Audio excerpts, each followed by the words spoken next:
Bonjour à toutes et à tous et bienvenue sur le plateau du Buzz TV. Je suis ravie de vous accueillir. Je suis accompagnée aujourd'hui par Damien Canivez. Salut Damien. Salut ça va? Ouais, impeccable. Bon, notre invitée du jour est une journaliste, présentatrice, travailleuse du week-end et du soir. Et oui, elle nous fait la joie de nous rendre visite en semaine, donc sur ses jours de repos, vous l'aurez compris. Alice Darfeuille, bonjour. Bonjour, bonjour, Alice. Bonjour à tous les deux. C'est mon dimanche aujourd'hui. C'est votre dimanche, d'une certaine manière. Merci de nous offrir votre dimanche. Depuis un peu plus d'une semaine, vous présentez le 20h BFM le week-end, du vendredi au dimanche soir, de 20 à 22h. Alors, c'est un changement en cours de saison, puisque depuis la rentrée de septembre, vous étiez à cette même case horaire, mais en semaine, on y reviendra, en duo avec Éric Brunet. Mais alors, les week-ends, vous manquez trop, Alice, parce que c'est une case que vous avez longtemps occupée. Ça vous manquait, cette parenthèse du week-end? Alors, j'irai pas jusqu'à dire que ça me manquait, parce que j'avoue que j'avais retrouvé goût à passer mes week-ends en famille. Mais c'est vrai que lorsque Fabien Namias m'a proposé ce rendez-vous, le directeur général de BFM TV, le directeur général de BFM TV, lorsqu'il a évoqué le 20h BFM, là, alors j'ai pris le temps de la réflexion, mais je me suis dit que ça valait le coup de resacrifier mes week-ends parce que je trouvais que l'idée était géniale. En plus, pour le coup, revenir les week-ends et occuper la même tranche, 22 minuit, ou me lever très très tôt le matin, là, ça aurait été compliqué. Mais sur ce créneau-là, qui était un nouveau créneau, avec ce défi-là, je me suis dit que ça en valait la peine. Et donc voilà, j'ai consulté un peu mes proches, j'en ai parlé avec mes enfants, et puis je me suis dit que, voilà, que ça en valait la peine et que ça se refusait pas, en fait. Justement, vous en avez parlé avec vos enfants, avec votre famille, mais est-ce que le rythme que vous avez aujourd'hui est compatible avec une vie privée équilibrée? Parce que généralement, vous n'êtes pas là lorsque une famille classique se retrouve, c'est-à-dire les samedis et dimanches. Alors, en plus, vous n'êtes pas prêts, parce que moi j'ai quand même une vie un peu compliquée, c'est-à-dire que je vis entre Paris et Bordeaux. C'est-à-dire que j'ai une famille recomposée, parce que je suis avec quelqu'un qui a 2 filles, moi j'en ai une, donc on a 3 filles, scolarisées à Bordeaux, et donc je passe beaucoup de temps dans les trains. Si vous avez besoin de plans Gare Montparnasse, Damien, lui, c'est Gare de l'Est. Ne vous inquiétez pas, moi j'habite à Reims, donc je prends le train tous les jours également. Vous savez ce que c'est, la vie dans les sacs, qu'on défait même plus. Et donc en fait, finalement, c'est pas mal parce que ça me laisse du temps pour être à Bordeaux la semaine avec les filles et pour les semaines où je n'ai pas ma fille, être avec mon compagnon qui est à Paris. Donc en fait, sans raconter ma vie et sans m'étaler, finalement, cette organisation du week-end, elle me dégage du temps la semaine qui me permet en fait de m'occuper de ma vie de famille. C'est pas un casse-tête cet emploi du temps. Là, il faut des couleurs partout. Même moi, j'ai du mal à l'expliquer en fait. Mais tout ce que je peux vous dire, c'est que finalement, j'y trouve mon compte. Et puis surtout, franchement, c'est vrai que quand Fabien Namias m'a parlé de ce 20h BFM, cette idée de créer un nouveau rendez-vous autour du 20h, d'aller chatouiller les 20h, comme a dit Maxime Switek, voilà, j'ai trouvé que c'était hyper stimulant et hyper enthousiasmant. Et juste, votre fille, à quel âge? Alors, en fait, on a 3 filles, du coup, qui ont 5 ans pour les 2 grandes et 3 ans pour la plus petite. D'accord. Voilà, donc c'est un peu chaud, mais une joyeuse troupe. Bon, on va parler de BFM TV, de votre nouvelle case, Alice Darfeuille. Mais avant, on va découvrir les news médias présentés aujourd'hui par Damien Canivez.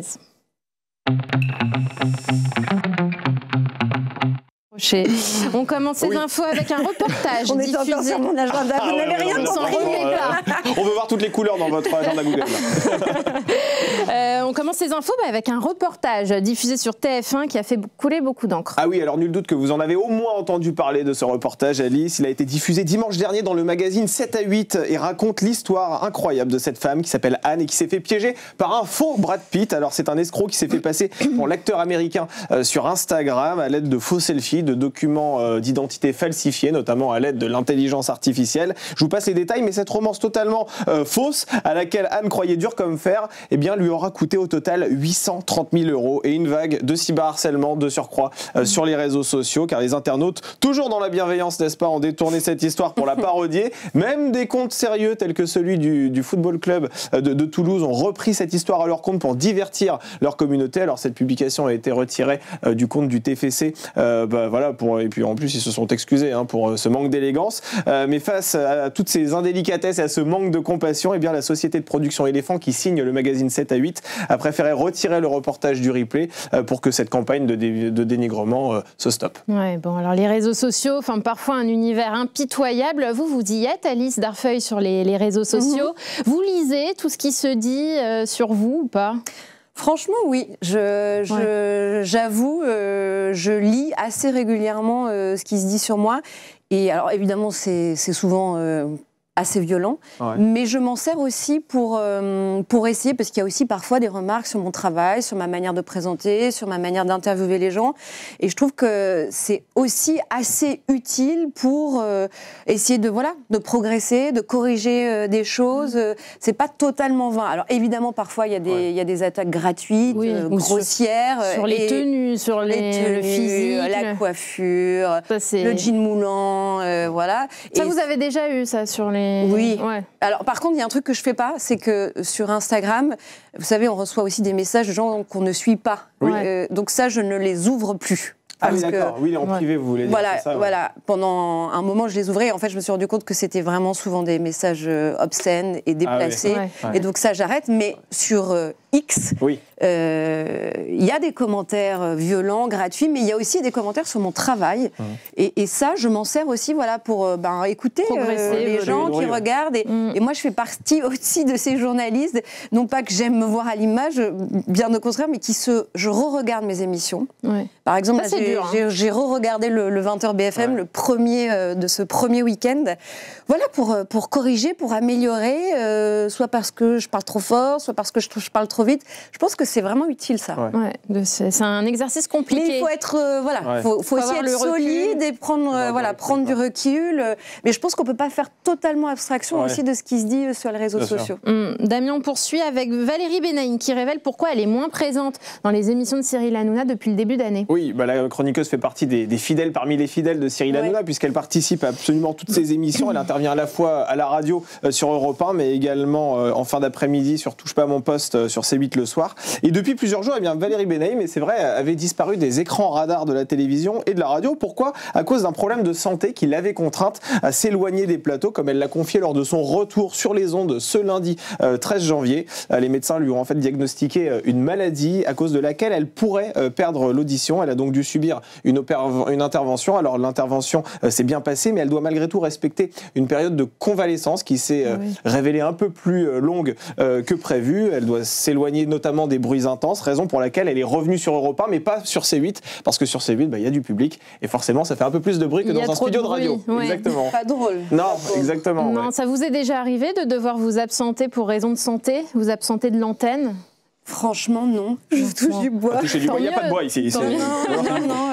Et puis, moi, j'avoue que je suis assez... je suis un peu têtue et assez dure au mal, donc ça m'est arrivé parfois d'être quand même bien malade, mais de tenir jusqu'au bout. Même quand, alors là, c'est pas des problèmes de santé, mais quand j'étais enceinte, je crois que j'ai dû prendre 3 semaines de congé maternité. Et j'ai vraiment eu envie de rebosser très vite. J'en ai vraiment eu besoin. J'ai du mal à lâcher l'antenne. Vous êtes un peu accro. Ouais, je suis un peu accro. Mais par contre, vous parlez de problèmes d'ouïe. Moi, j'ai quand même un truc qui me gêne un peu au quotidien, c'est que j'ai des acouphènes. Ah oui. Ça doit être très embêtant. Il paraît que c'est terrible. Ouais, c'est très compliqué à vivre au quotidien. Et surtout, je passe un peu pour, la compliquée de l'antenne, parce que je suis toujours à dire au chef Hop, tu peux baisser le son là parce que c'est un peu trop fort. Non, là c'est trop bas. Tu peux monter encore. et en fait, c'est un vrai problème au quotidien. Bon, pour l'instant, ça me. Et c'est en continu de la journée. C'est à quelle fréquence ? On arrive à vivre avec. On s'y habitue, c'est quelque chose auquel je me suis habituée, que j'ai amadoué que j'ai apprivoisé. Mais c'est très compliqué avec une oreillette. Enfin, parfois, je souffre de l'oreille. Donc ça me parle. Le problème d'audition de Valérie Benaïm. Mais bon, rien qui m'empêche d'aller à l'antenne, en tout cas. Bon, heureusement. Allez, on termine ces infos avec le chiffre du jour, le 20. Oui, c'est le nombre de minutes durant lesquelles Cyril Hanouna devrait s'entretenir avec Donald Trump et Elon Musk le 18 février prochain à Mar-a-Lago, en Floride, dans l'une des nombreuses propriétés du nouveau président américain. L'animateur de Touche pas à mon poste a affirmé cette semaine dans son émission qu'il avait été invité lors de cette soirée, mais beaucoup le soupçonnent d'avoir en réalité acheté un billet d'entrée d'une valeur, tenez-vous bien, quand même de 100 000 €. Ah oui. Ah, ce qui est pas mal, ouais. Ah oui, c'est pas... c'est pas rien. C'est une petite somme. Oui, Alice, 100 000 €, vous seriez prêt à lâcher cette somme pour quelle célébrité? Ici, je les ai là sur mon compte en banque. Évidemment, je ne les ai pas. Après, le principe en plus de payer pour pouvoir interviewer quelqu'un, je suis pas pour, évidemment. Après, qui je rêve d'interviewer? Bah oui, alors on va comme ça orienter la question. On en parlait l'autre jour justement avec des copains, on prenait l'apéro et on se disait tiens, qui toi tu aimerais interviewer? Qui pour toi a marqué cette année? C'est qui vraiment la personne la plus charismatique? On a eu du mal à trouver un exemple. Et finalement, assez naturellement, on a tous pensé à Gisèle Pellicot. Ah, bien sûr. Évidemment. Vous avez, j'imagine, fait la demande, BFM TV? Oui, on attend. Elle est la bienvenue sur le 20h BFM.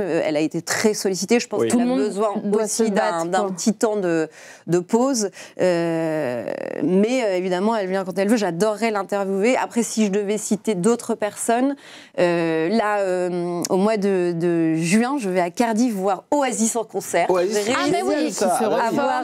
qui se reforme. Et j'adorerais les interviewer et leur demander si vraiment ils se sont réconciliés ou s'il fallait un peu relancer le business. Ça. Très bien. Bon, peut-être qu'au mois de juin, on aura une interview d'Oasis par Alice Darfeuille sur BFM TV. On suivra ça. En attendant, on va parler de ce 20h BFM le week-end dans l'interview du Buzz TV.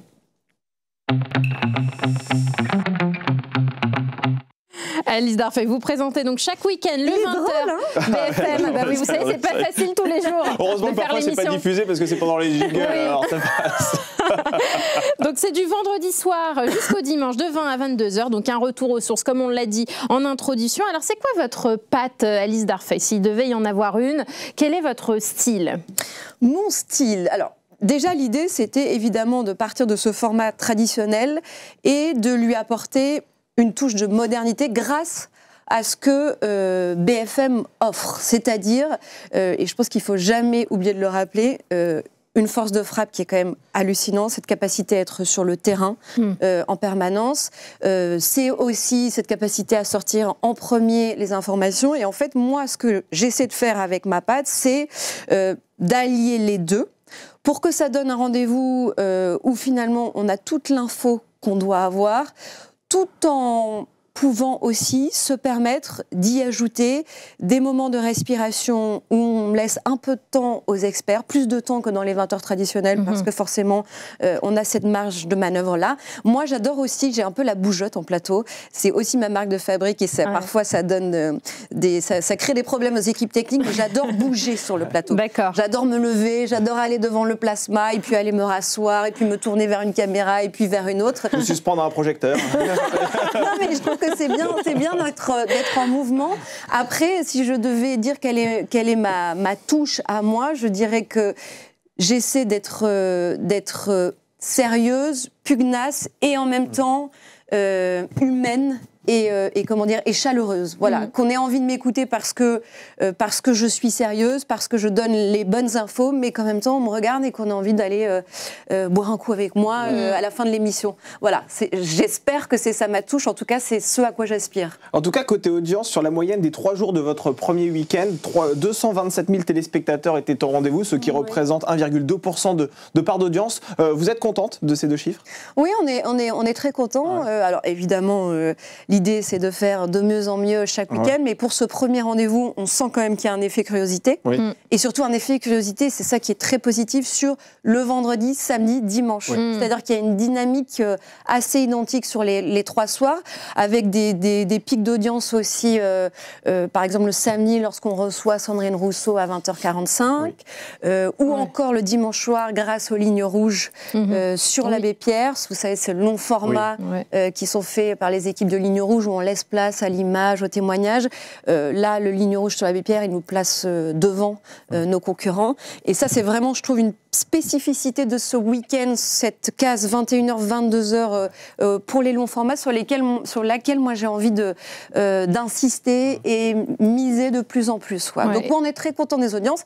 Évidemment, l'idée, c'est de faire de mieux en mieux. Et puis la concurrence est quand même devant CNews. Par exemple, le vendredi, Elliott Deval et Philippe de Villiers font 900 000 et 5,8% de part d'audience. C'est presque stratosphérique.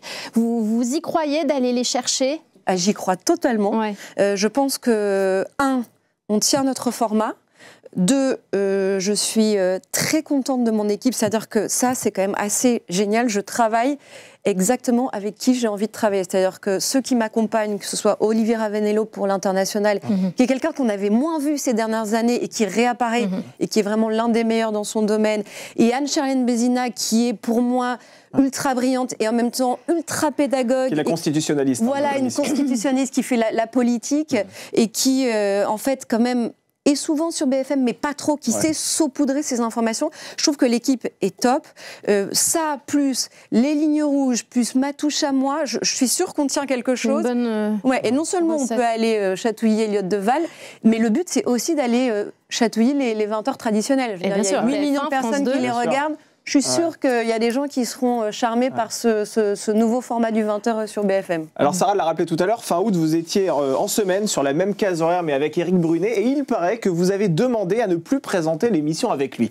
Alors c'est le moment de vous exprimer à ce sujet. Est-ce que c'est vrai, Alice Darfeuille? Alors, tout d'abord, il y a quelque chose que je veux dire parce qu'on a lu beaucoup de choses là-dessus. C'est que le problème n'était pas du tout Éric Brunet, pour qui j'ai beaucoup d'estime et qui était un très bon camarade.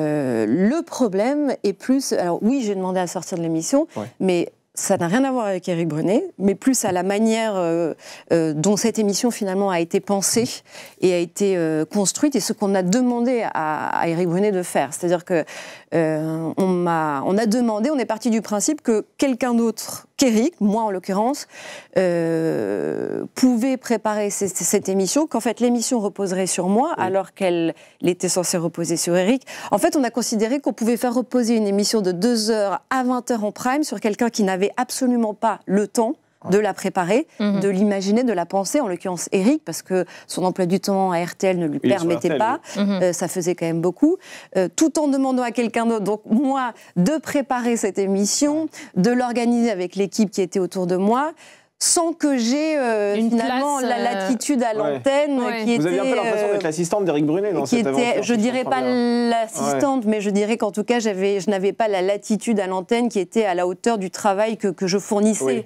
Et en fait, c'est compliqué de ne pas... c'est frustrant. C'est très frustrant de ne pas voir finalement le travail qu'on a fourni se refléter à l'antenne. Donc, au bout d'un moment, et assez vite, en fait... Et il n'y avait pas de moyen de trouver un terrain d'entente, un compromis avec Éric Brunet? J'imagine que vous en avez discuté ensemble. Non, après, Éric, il a fait ce qu'on lui a demandé de faire. Et c'est surtout que... c'est vrai que l'émission portait son nom, La Tranche aussi. Donc enfin, je veux dire, voilà, rien n'allait. C'est-à-dire, la préparation n'allait pas, le pari à l'antenne n'allait pas, le nom n'allait pas, et très vite, j'ai su que ça n'était pas viable. Et après, là-dessus, l'idée, c'est pas de parler du passé, mais plutôt de l'avenir. J'ai juste 2 choses à dire. La première, c'est arrêtons ces duos sous prétexte de respect de la parité, parce que c'est de l'hypocrisie totale et c'est presque en plus à l'ancienne finalement. C'est un vieux schéma des chaînes info, du début des chaînes info qu'on continue de perpétrer. Alors évidemment, il y a des duos qui fonctionnent et vous en êtes la preuve. La matinale de BFM en est la preuve, mais parce que dès le début, les rôles sont respectés, les rôles sont équilibrés et la parité, elle est fondée. Mais arrêtons ces duos où dès le début les dés sont jetés et où finalement ça ne prend pas parce que en fait voilà, la parité n'est pas respectée et pour moi c'est de l'hypocrisie totale quoi. Et après, ce que je veux surtout dire aussi, c'est que la nouvelle direction a été extrêmement à l'écoute. Quand je suis arrivée dans le bureau de Fabien Amias, il savait exactement pourquoi je venais le voir, il savait exactement ce que j'allais lui dire et il était tout à fait conscient des problématiques il a tout de suite que cela posait. Et il s'est surtout engagé à des choses qu'il a respectées totalement et franchement, je le remercie. Et il y a pile un an, vous deviez normalement travailler aussi avec Laurent Ruquier. Finalement, ça ne s'est pas fait parce que Laurent Ruquier a décidé de partir de BFM TV après seulement quelques mois sur cette antenne. Vous pensez que ça se serait aussi déroulé de la même manière? Parce que là encore, vous auriez formé un duo avec cet animateur et une fois de plus, c'est lui qui aurait dû normalement incarner cette tranche-là avec l'emploi du temps qu'il a et avec les grosses têtes, etc. Ça aurait sans doute pris la même trajectoire, non? Franchement, j'en sais rien parce que je l'ai fait un soir. Et du coup, j'ai pas eu l'occasion de faire connaissance avec Laurent Ruquier. Donc, je ne vais pas supputer. Ce que je dis simplement, c'est voilà, si on fait confiance à un journaliste, allons-y clairement et franchement, et si on fait confiance à prenons pas une quelqu'un pour journaliste, la parité, voilà, et laissons-les incarner leur rendez-vous de manière totale et entière, quoi. Et vous avez pensé à quitter la chaîne parce qu'il y a eu une vague de départ quand même avec le changement de direction, Céline Pitlet, Candice Mahout, enfin Philippe Corbet aussi qui était le directeur de la rédaction. Est-ce que vous, si vous n'aviez pas eu cette tranche en solo le week-end accordée par Fabien Namias, est-ce que vous auriez décidé de quitter la chaîne? Non, parce que en fait, c'est vrai que moi, Fabien Namias, je le connais un petit peu, mais pas trop. Mais j'ai souvent entendu ce à quoi il a aspiré, et surtout j'ai vu aussi ce qu'il a fait chez la concurrence. Et en fait, quand j'ai su que c'était lui qui est arrivé avec Jean-Philippe Baye, qui dirige aussi le groupe BFM TV RMC, qui est au-dessus de Fabien Namias, j'ai tout de suite eu envie, en fait, j'ai été curieuse de savoir ce qu'ils avaient dans le ventre et ce qu'ils voulaient faire pour la chaîne et pour le groupe. Et très vite, j'avoue que j'ai été séduite par leur ambition et leur manière de concevoir le traitement de l'info, c'est-à-dire revenir aux news, revenir au décryptage, aller encore plus loin dans l'expertise et encore plus loin dans le décryptage et pas faire du débat pour du débat. Moi, c'est vraiment ce à quoi j'aspire et j'avoue que j'ai vraiment envie d'évoluer avec eux.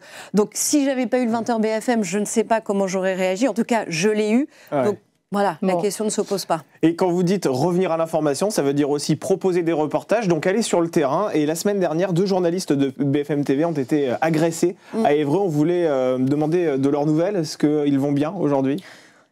Alors elles, parce que ce sont 2 femmes. Ce sont 2 femmes, 2 super reporters qui vont bien, mais elles sont extrêmement choquées psychologiquement. Bien sûr. Et ça se comprend.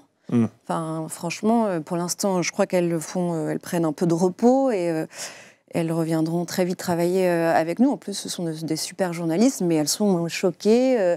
Elles comprennent pas comment ça a pu en arriver là. Et en fait, ça ne devrait pas en arriver là. Donc, on a tous un peu halluciné sur la manière dont les choses s'étaient déroulées. Et évidemment, tout ce qu'on peut dire, c'est qu'on condamne fermement et que ça ne doit se passer à aucun moment pour qui que ce soit, pour quelque rédaction que ce soit. Et c'est aussi pour ça que BFM TV essaie d'organiser des tours de France, vous savez, où on envoie des figures de l'antenne pour échanger avec les Français un peu partout sur le territoire, pour essayer de mettre fin à parfois ces incompréhensions, ces faux procès qui se terminent là en scène de violence injustifiée. Mais je pense que c'est important aussi ces rendez-vous-là pour essayer de renouer le dialogue, de parler aux gens, de mettre fin aux préjugés. Moi, je suis hallucinée par parfois les propos des gens, quand je prends le taxi notamment, sur ce que peuvent penser les gens des chaînes d'infos en général, des médias en général. Je pense qu'il y a une méfiance. Il y a une vraie éducation à faire à ce sujet. Une vraie rééducation à faire là-dessus.